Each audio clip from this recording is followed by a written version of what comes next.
Imagine growing up in a world where you are taught that your own people are the only good ones and everyone else around you is evil.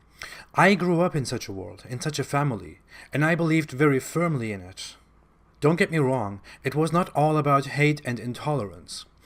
I criticize Islam very harshly and very bluntly today, but behind this person, who seems to be an enemy of Islam, there lies a background of a firm believer who loved what he did. It was so much about love and devotion. It was very much about the peace that I felt inside when I was a part of it. I will tell you my story about Islam. I will tell you how much I believed in it and how much I loved believing in it. But I will also tell you how much it made me hurt.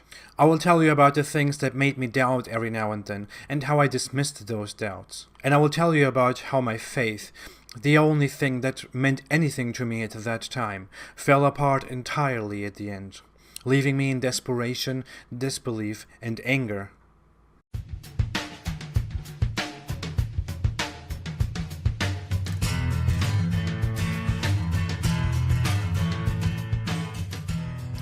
I was born in Germany into a Turkish Muslim family as one of three children. My parents were always, as far as I knew them, part of a Sunni Sufi sect that was located in Turkey, but they also had a very, very strong presence in Germany, especially around the place we lived. It was a bit weird. I grew up in that family, but I can remember from my very early childhood that my parents would listen to music. And they had this stereo system at home, which was very nice and popular back then. Later, not much later, they totally abandoned the whole music thing because they consider music haram. They consider it forbidden in Islam. It is actually what scholars and sources tell us is that music is forbidden in Islam. And one hadith even tells us that near the end times there will be more female singers, and that's something very, very bad. Anyway, my parents were part of a sect. When we were still little children, my parents would take me to that sect very often, but my brother and me, we never wanted to go.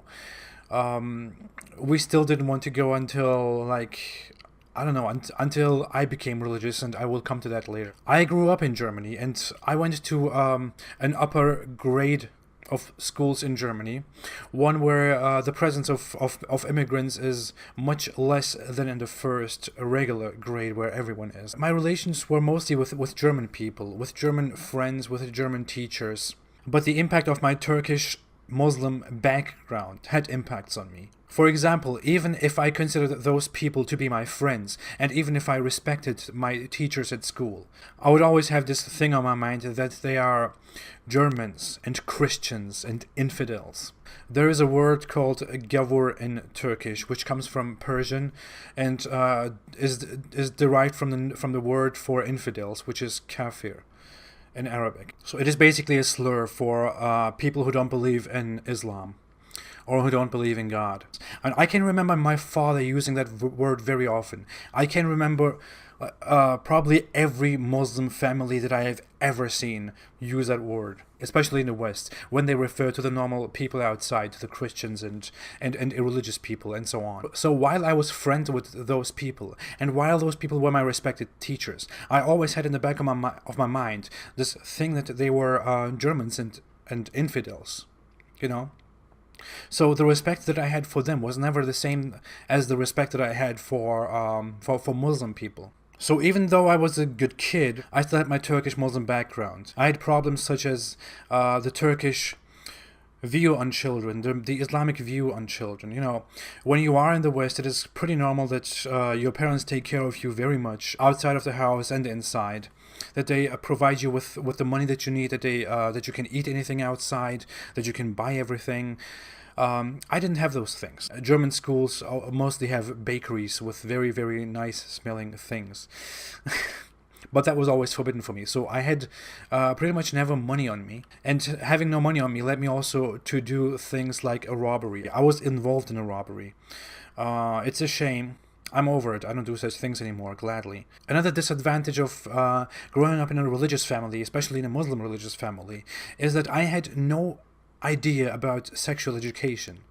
I mean, I learned all those things at school. Like, people around me would know many things already, but I didn't know anything. So I had to learn things from the TV, from school, from others. Maybe that's why, as soon as I got access to my own computer, which was a used one, I became a total internet geek. I would spend day and night on Wikipedia, jumping from article to article, and I still do that.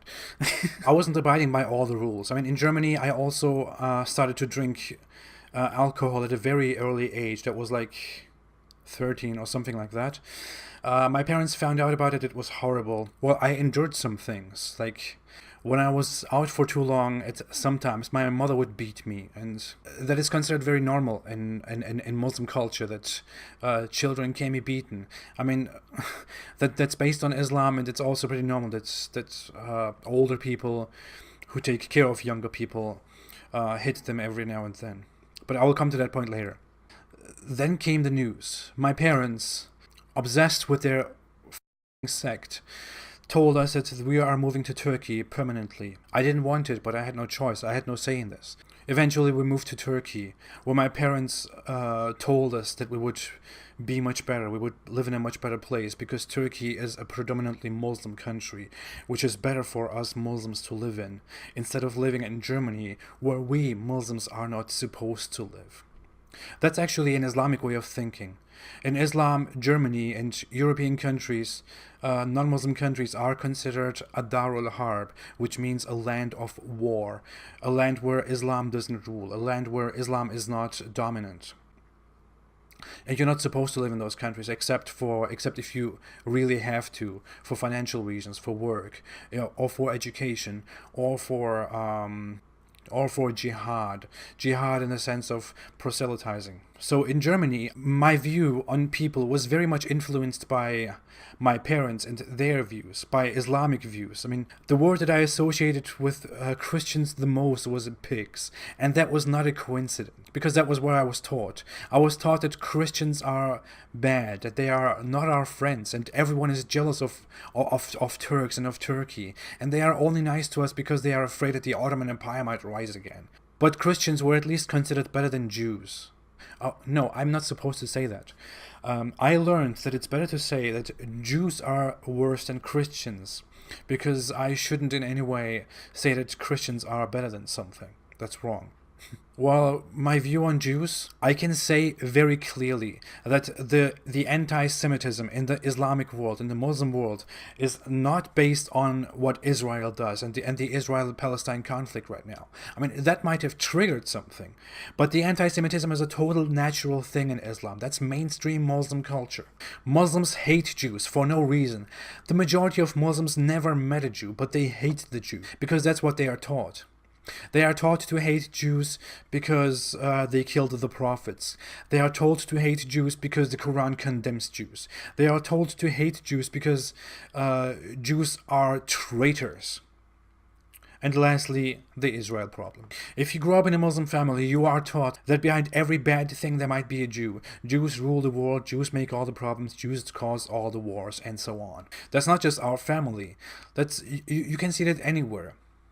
You cannot so easily see that if you are an outsider, if you are not a Muslim and you talk to Muslims. But you can see that very, very well, and I'm exposing this here. If you are a Muslim, that if you go among Muslims, there is this extreme hate against Jews, not only against Zionists, not only against Israel. There is this hatred of Jews. In my example, we had a neighbor, a very, very kind woman who was one of Jehovah's Witnesses. But my mother apparently somehow mistook her for a Jew. And she told us only that we should stay away from her because she's a Jew.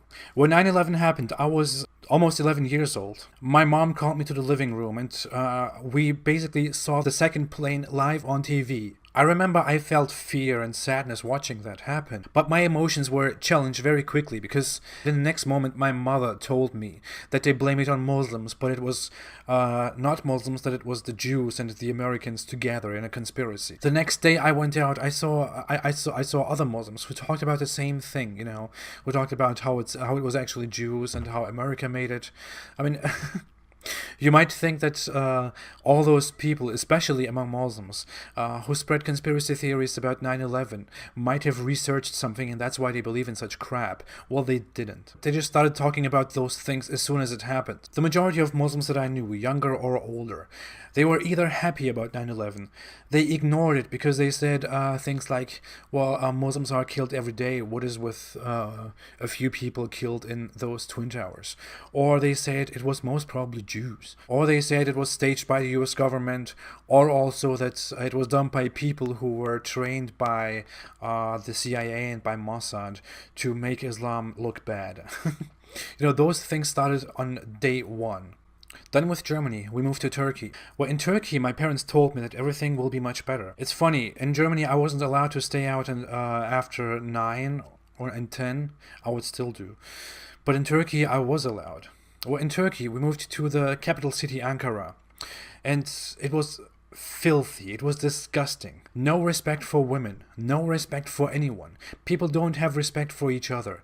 People are total fucking bastards to each other. I went to a school where the teachers would beat the students. I have never seen such a thing in Germany. I came to a disgusting place, but I thought it might be just that place. But that wasn't true. In the capital city, Ankara, the sect was again present. I saw people of the sect all the time. I made my first interactions with people in Turkey, with how they live, how they think. Well, the first impressions were that they are mostly very, very ignorant. I mean, they have no basic knowledge of things.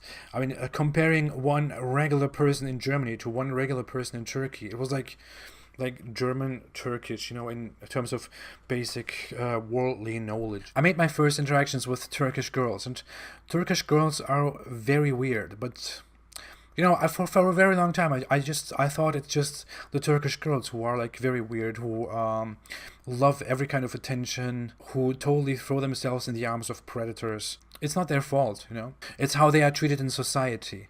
It's how men treat them in society. It's like Turkish men are wolves and Turkish women are sheep. And the general conception that women have to be more quiet, that they have to be silent, that they should be modest and stuff like that. I mean, I hated that word, meanwhile. I literally hate that word, modesty, Because that's how a Muslim woman is supposed to be. She has to be modest. Otherwise, she's a whore. Anyway, my Turkish wasn't that good. It was actually horrible. And I didn't know what to do in Turkey. I tried to protect my way to Germany because I thought I would go back to Germany eventually.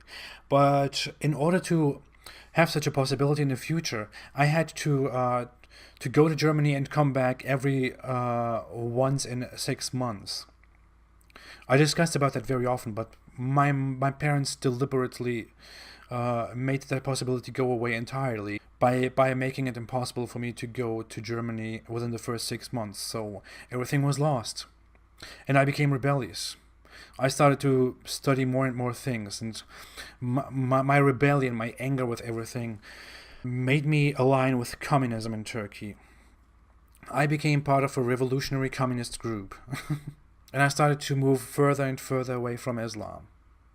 But that was not it. We moved finally to another city where my parents are still living. That's where the sect is mainly being operated. I, meanwhile, got more and more into communism, into revolutionary communism. It intensified more and more. But at the same time, I was always talking to my aunt in Germany, who was a bit older than me, and she was so lovely. She was like an older sister and like a friend to me. She was always there for me. She would send me things from Germany. She would talk to me online. She would call me. She was a very free mind person. She was a Western German person. She was there. She was a German Western person. She was very different. Well, I talked with her all along, and one day, I was totally shocked. I took a nap during the day. I woke up, saw my mother crying, and then when I asked her what happened, she told me that my aunt was killed in Germany by her own husband. Honor killing, a Muslim thing. Well, she told me before that he threatened her, and she called the police on him, and they gave him a restraining order, and he had to stay 100 meters, that's like around 300 feet, away from her. But he didn't abide by the rules. He found a gun that he got from an already Turkish gang that was present in the city and shot her in the middle of the street during the day to death with 3 bullets in her face. That was the biggest shock in my life that far, and for all the conversations that I had with her, everything went through my head, and instead of pushing me further away from culture and from faith, it drew me closer. I thought more and more about communism and about the whole system. In the end, it's a very long thing, but I'll just make it short. In the end, I thought that communism is nonsense. I thought more and more about religion, about Islam, about the sense in life, the reason why we are alive, and the perfect system for humanity. At that time, I also read a book in German. It is called The Alchemy of Happiness by Ghazali, an Islamic scholar from centuries ago. It influenced me so much that I thought more and more about religion. Until that time, I was just a guy who was upset with his best friend in Germany because he made a joke about, including Muhammad. But after that, I suddenly became more religious and I joined the sect.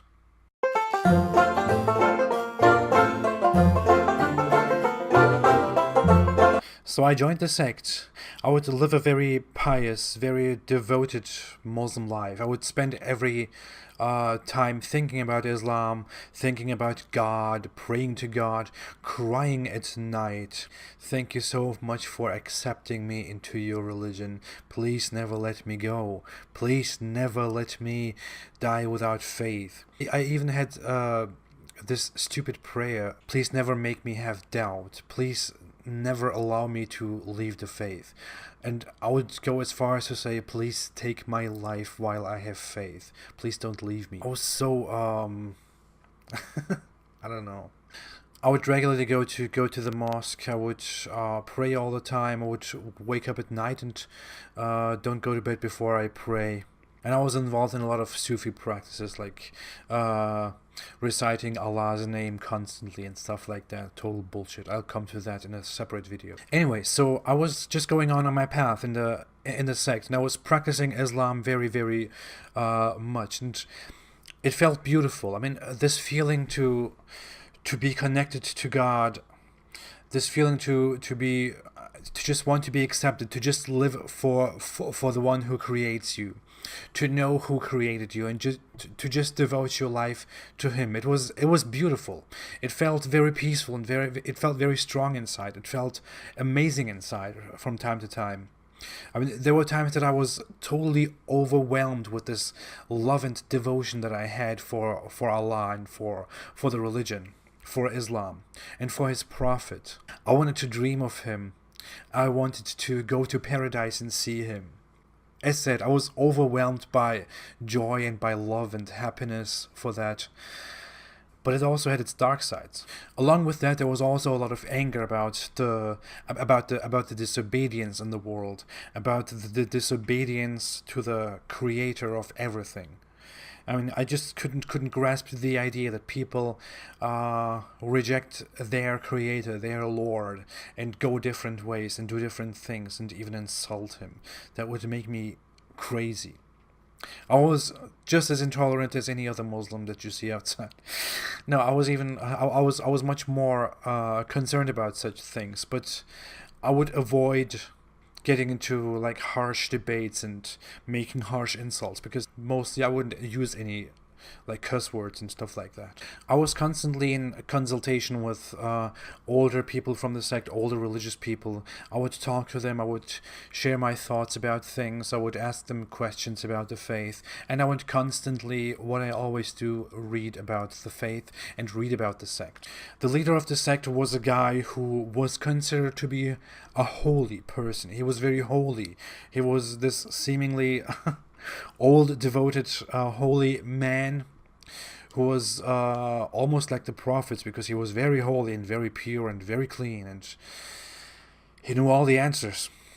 One day he died, and then my faith became even more intense, and I started doing much more.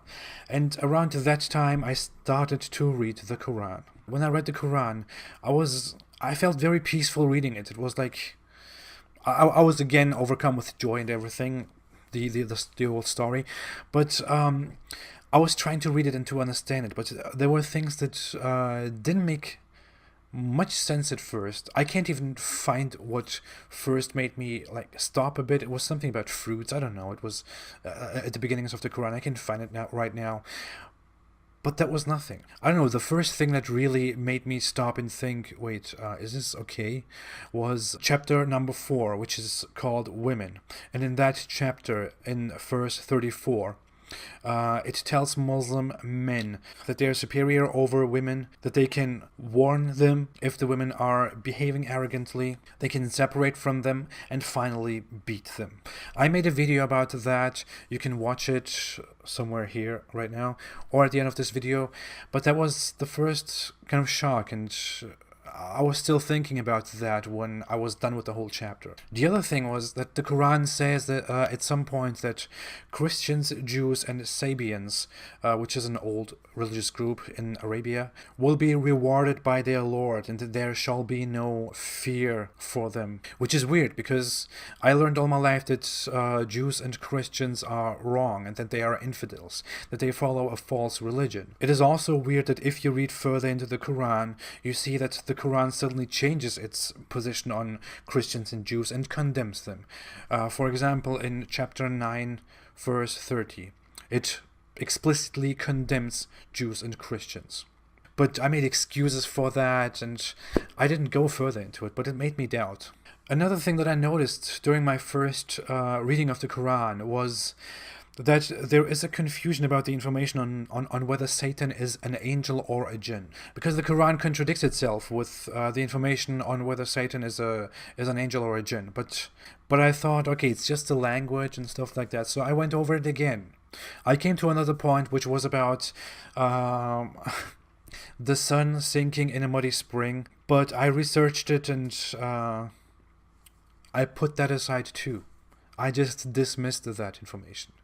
But that would become one of the most difficult things in the end. I just kept practicing my faith. I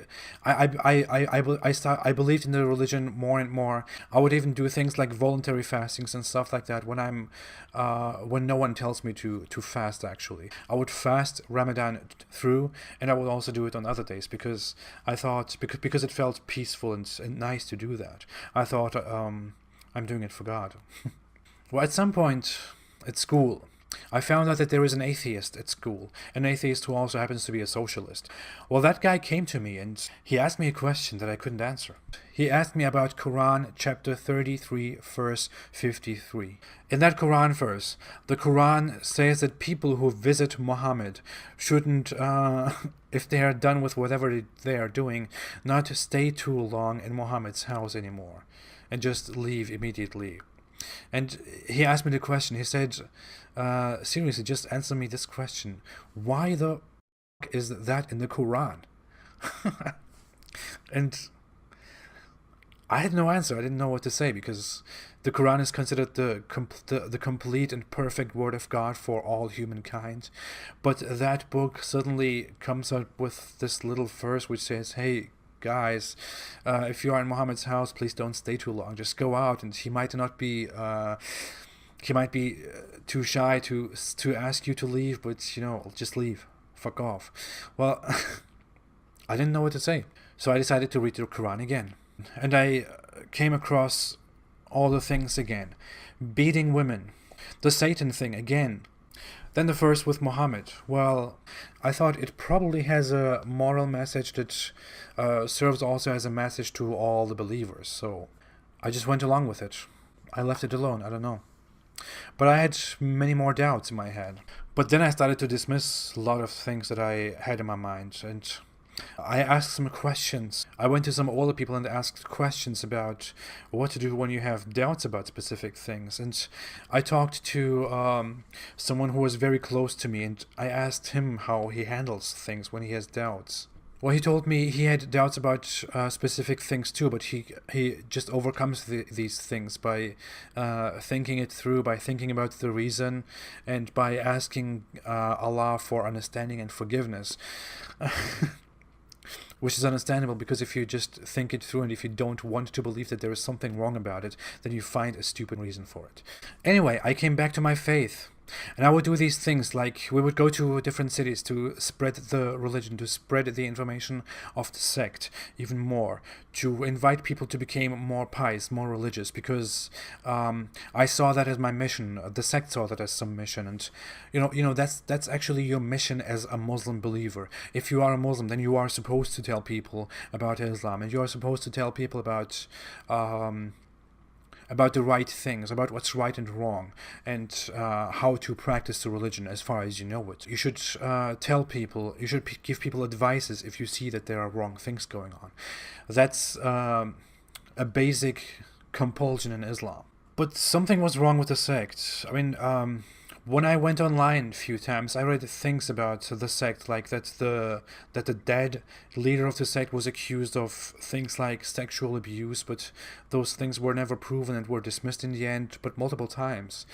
And eventually, when we went to one of those cities where I was again to spread the knowledge, some guy who knew the leader in the past confronted me and said, "Hey, that leader of the sect, the guy who died, and I'm glad that he died, he was not as innocent as you think he is. Just go around and ask people in your own sect why he moved to a different city in the beginnings of his career as a holy leader." Well, so I started to ask questions among all the people in the sect, but the answers they gave me were not satisfying. They were like, people just talk, don't listen to them. It wasn't satisfying. I thought more and more about things, and reading more and more the books of the sect, I found contradictions. I don't know, it was a very respected sect, but I found, as said, contradictions in the books written by the same person about how we should practice things, and rules that I went with much stronger because I was in a sect, became harder and harder to abide by. So my sexual repression that I forced on myself started to go crazy, and my control over myself started to become weaker. So I started to do something again which I didn't do in a very long time back then. It's a bit awkward, yes, but I started to masturbate again. And I felt so fucking awful.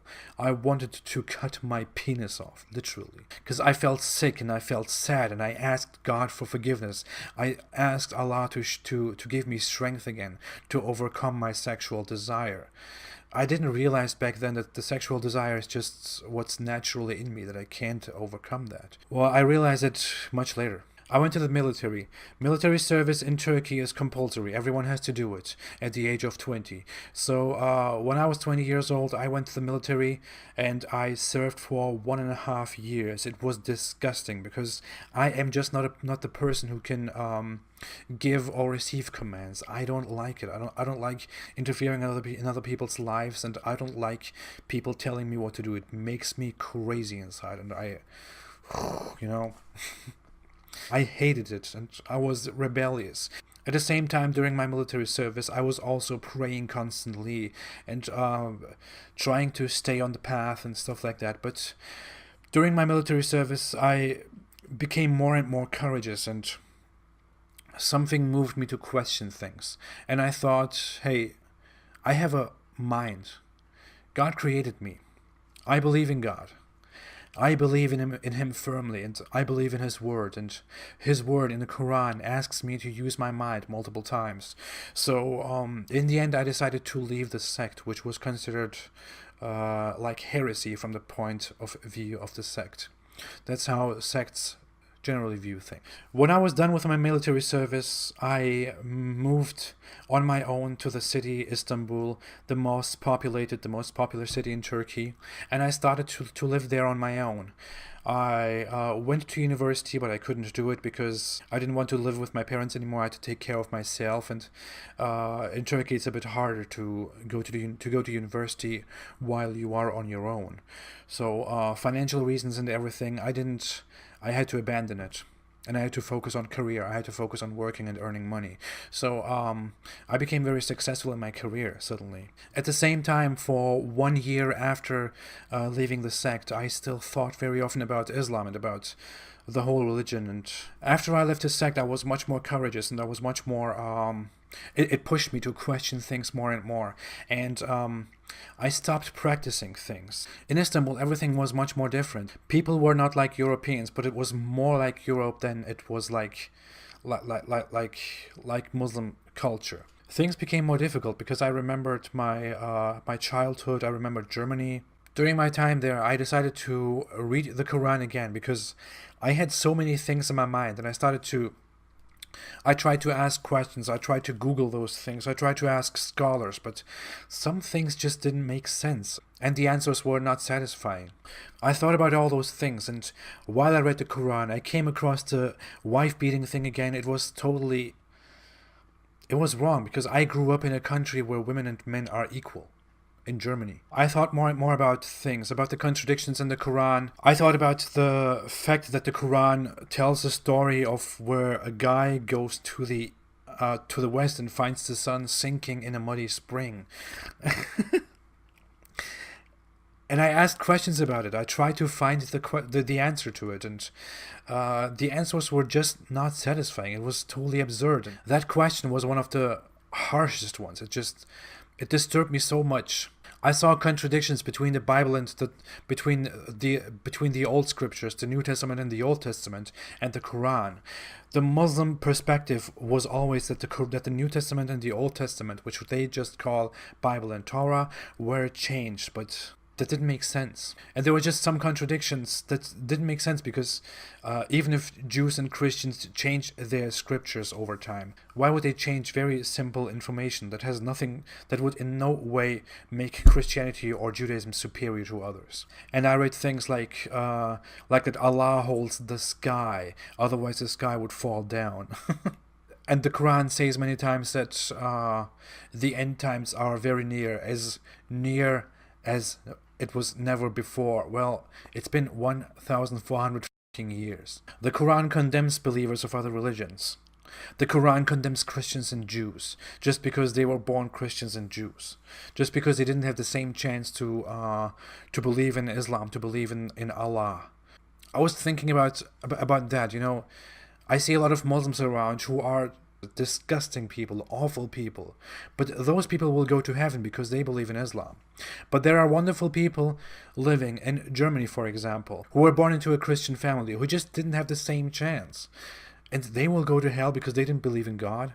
Which made me think again, if I was born into a Christian family in Italy or in America, would I be a Muslim right now?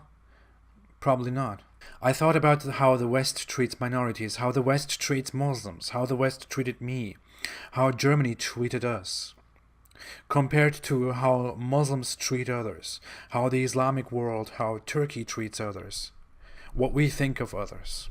And I thought, are we the merciful, good ones? Is that really true? There was always this warning against questioning Islam. Whenever you have some doubt in your mind, you were supposed to say, please God forgive me, astaghfirullah, and please keep me away from such thoughts, I seek your forgiveness, and stuff like that, But I thought, we have a brain that God gives us. And he tells us in the Quran many times that he gave us a mind, that we should use our minds. And I thought, why is it so bad to use this mind to question what I'm believing in? Why is it better to believe in a religion without even thinking about it? Why is it better than questioning it? Why is doing what was just put into your mind better than doing what you actually want to do because you know what you do? I got myself the New Testament and the Old Testament. I read it, but I was totally wrong about those books. I mean, it was weird to read it, yes. But what was really weird was that I was totally misinformed about those books. But I will come to that again in a different chapter. I thought about the things like that Muhammad married Aisha at a very young age, at the age of 6, and consummated marriage when she was 9. And I tried to find excuses, but, if you are not really interested in honesty and information and you just want to stay a Muslim, it's very easy to just accept some different story about that. But if you actually value information, correct information, then you can only come to one conclusion, that Muhammad actually married a little girl. And it disturbed me. I just couldn't accept it. And I read about apostasy. I read about what happens to apostates, and how apostates stay silent, how they don't tell anyone. For a good reason, because apostasy in Islam is considered the absolute sin. It's if you are an apostate, you are lower than everything, and you deserve death. Hadiths say that apostates should be killed. People who leave the religion should be killed. What made me think again? Like, if this is the right religion, if this is the peaceful, right religion that God gives us, that God wants us to believe, us flawed people, why would he order other people who are also flawed to kill us because we lost faith? And I ask myself, can I really do that? Do I really have the courage to do this? Well, I remember that moment. Everything stopped for a bit, and I just thought everything through, and I laid down, and just looked up to the ceiling. And I thought to myself, you have seen everything. You have studied everything over the last years. You can do it again. But from what I have seen so far, it just doesn't make sense. And if I'm wrong, then God forgive me. But I'm not a Muslim anymore. Then I was done with it. Until that moment, everything that made sense to me was Islam.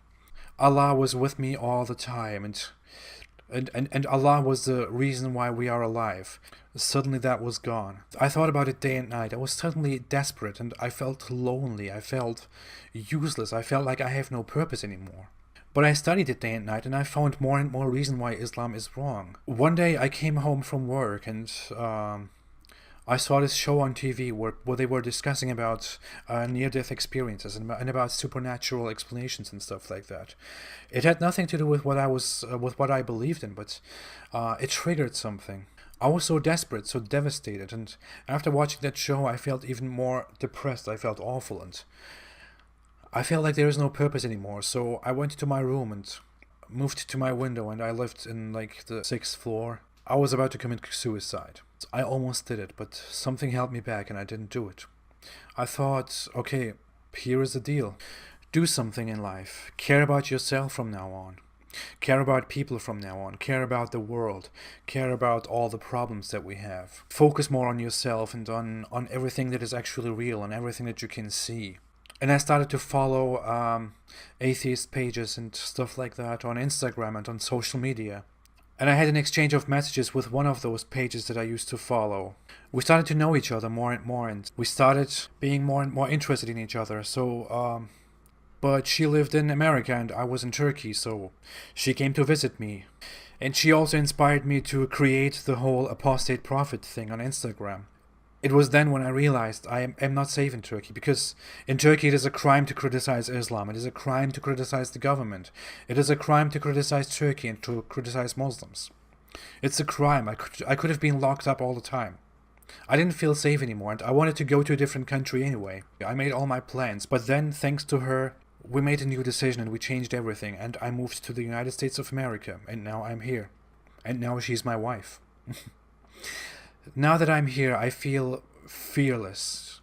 And I want to speak out everything. I want to tell you everything that I have on my mind, and everything that I made it through, everything that I know, everything that I read. I want to tell you the whole truth about Islam and about Muslims. I think everyone has to know this. It can't stay a secret. And I am here to use and to protect one value that makes all of us free. Freedom of speech. Thank you for watching, and see you next week in the second and last part of this series.